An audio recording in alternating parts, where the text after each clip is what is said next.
So as always, I've got some ranting and raving to do.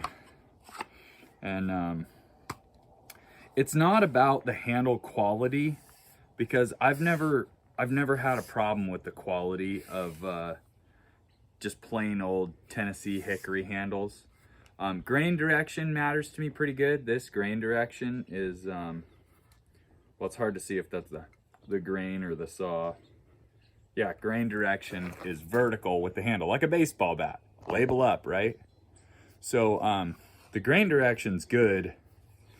The issue I have is how much they've ground the eye portion of these handles. And I'm sure they did this for homeowners and, you know, people who don't know how to fit a handle or don't know anything. But the issue is that you always have to file to fit. You have to carve this handle to fit the bottom part of your eye. That's almost a given. That's almost every time you ever do it, that's a thing. But the problem is that even if, because I'm going to make this head fit right about there, down on this shoulder. But even once I've done that, this doesn't have enough taper, so I'm not actually going to gain any up on the top. So I have a gripe about that company, about the axe handle manufacturers, that they do too much finish work on the handle itself instead of leaving it oversized and letting the end user file to fit. So there's a gripe, and you know, everybody on the YouTube's just gonna, I don't know, say that they've been using handles for 40 years and never had a problem. Well, I've been using handles for 60 years too, and I've never had a problem. It's the fit from the factory. There's too much finish work done, and that no matter how far down I go, I can't make it exactly what I need. So that's a gripe. It's a very relatively small gripe because I'm not going to stop buying axe handles.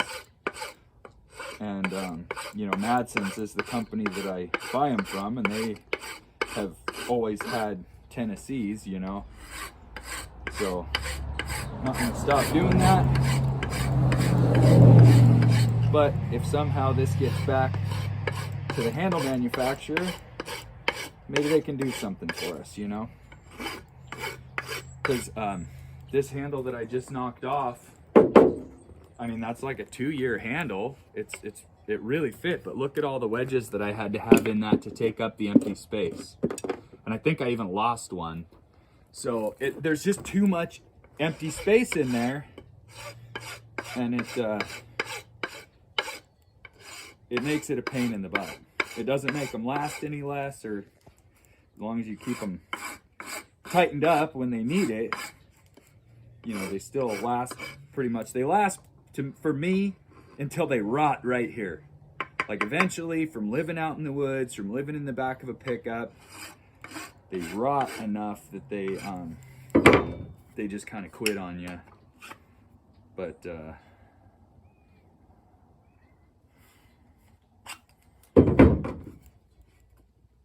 they could make this process a little less of a pain in the butt, a little cheaper.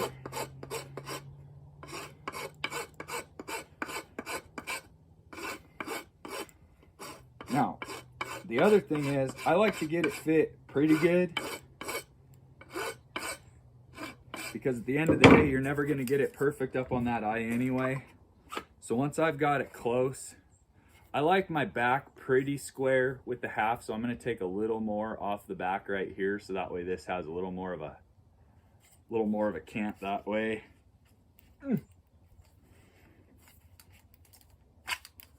But I don't go too crazy perfect, because once I start smacking it, it's gonna go wherever it wants anyway. And I'm not into axe or axe handle porn. into quickly and efficiently getting a tool hung. So right there, that's gonna be about right. And I'm gonna beat it.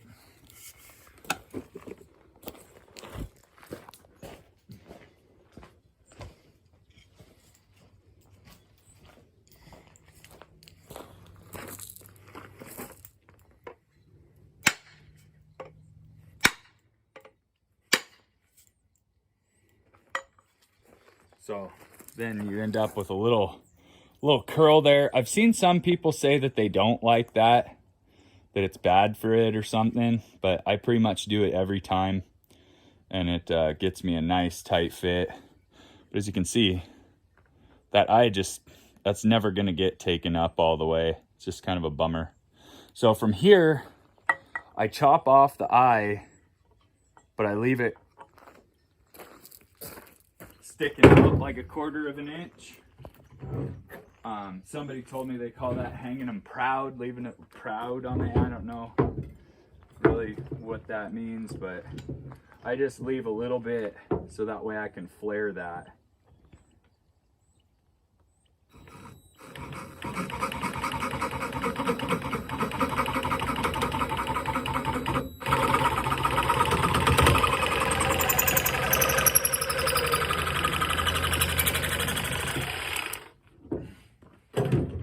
Try to keep it as square as possible, but you know, perfection is for people who have a lot of time. Okay. Now I fit this to the eye, and I take my pocket knife and I just clip off whatever it doesn't need.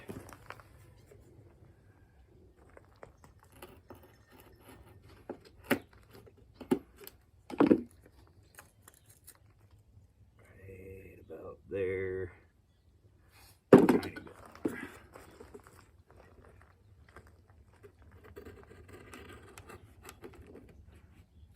Now, if you don't have a farrier's rasp, this whole whittling process I've done probably 100 times with just nothing but a pocket knife. Now, since there's so much room here, if you don't have a ton of room for some reason, it's pretty tight, what you need to do is file this down.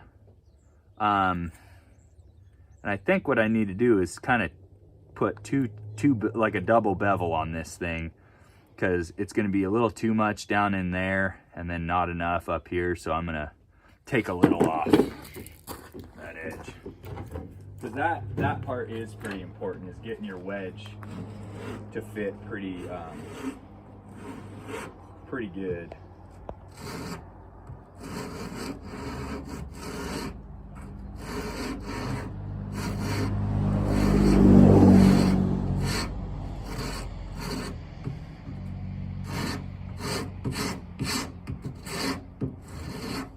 I really wish they'd make these wedges out of some harder wood. I think this is like poplar, Tupelo or something cheap. The handle's obviously made out of hickory or sometimes ash, but maybe they've got a reason for it, but it just really feels like I could have an easier time if I had a little harder of wedge material. Now my wedges, I like to strike in with something a little wider than just a regular hammer. And I don't put any glue on mine. I just slobber on it a little bit just to kind of wet that, and then I just start driving it. If you got a big rock out in your yard, that's the best darn thing to drive your wedge on, but I don't have a big rock, so. Now, the trick is this wedge almost always will try to split down the middle, and it's kind of, like, I try to just make sure it only breaks once, but I don't always have that. See right there, it's split. Now it's in 2 pieces. Now, if I can keep that just in 2 pieces only, then that's where one of my wedges, my first metal wedge, will go. But you see how I've got this driven almost all the way in there. It's never going to take all that up, even once I get it probably all the way as far as I can drive it. It's just kind of unfortunate. And part of that's because the wedge is so soft that it just won't hold up for long enough to take it all the way up.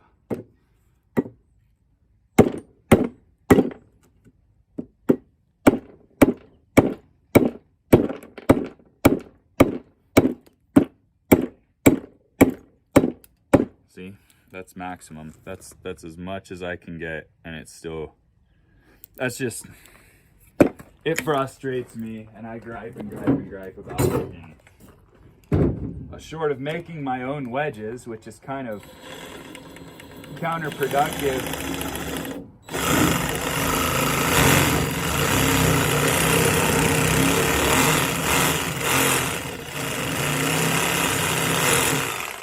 making my own wedges is just something that would be counterproductive to my aim, which is to use less time doing mundane things like changing axe handles. You know, like, I'm not trying to make an art out of this because of the fact that I'm not an axe porn guy. I'm just a user of tools, and I need a handle on it. So if I was a little more interested in the aesthetics of this, then I might be tempted to make my own. But just trying to spread it, it's a disappointment. It didn't used to be this way.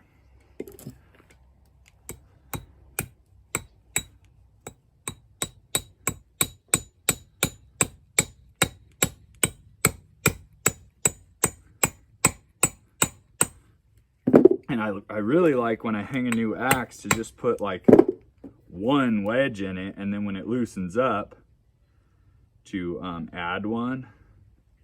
But with this being the way that they go, I've kind of got to fill it up and then add wedges again when it gets loose. And seems like once you crack all this, it just never lasts and lasts. But that'll work. That's plenty tight. That's how I hang an axe handle. As you can see, I've got some others that I was able to get a little tighter. This one's a 2-wedge axe handle. Got some dirt on it. This one's a 2-wedge axe handle that, you know, got tight enough. And this one also took 2, and it kind of started to loosen up a little, but I'll probably add a wedge right now. But so same thing. That's how I hang an axe handle. They last and last, and you don't got to make an art out of it. It's not a science. It's just an axe handle.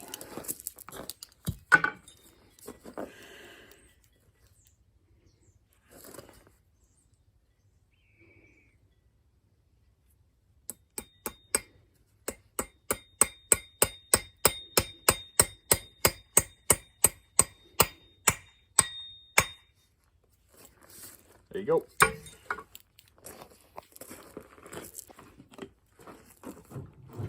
This here, I'll share this with you, although this is not my invention, but it's a very useful invention.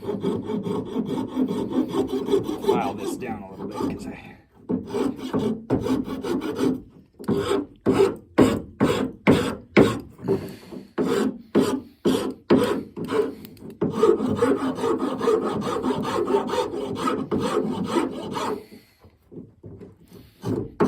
this poor old rasp is bad had it. These rasps, more often than not, I use these to dress up my wedges. So they're not quite in the best condition for woodworking. So I didn't invent this idea, but it sure does work good. A guy that I worked with for a while showed me that. So you take a piece of the handle. I save these because they're like handy to have around, not have to make one every time. But so after you drill the eye, I drill a bunch of holes in the eye so that way it'll punch through. And instead of punching the eye through in tiny little pieces with a metal punch, you just build this that's pretty much the shape of the eye, and it punches the whole eye out in pretty near one piece or close to it. So I would have never thought of that myself, and it served me really well. It takes a lot of time out of the process.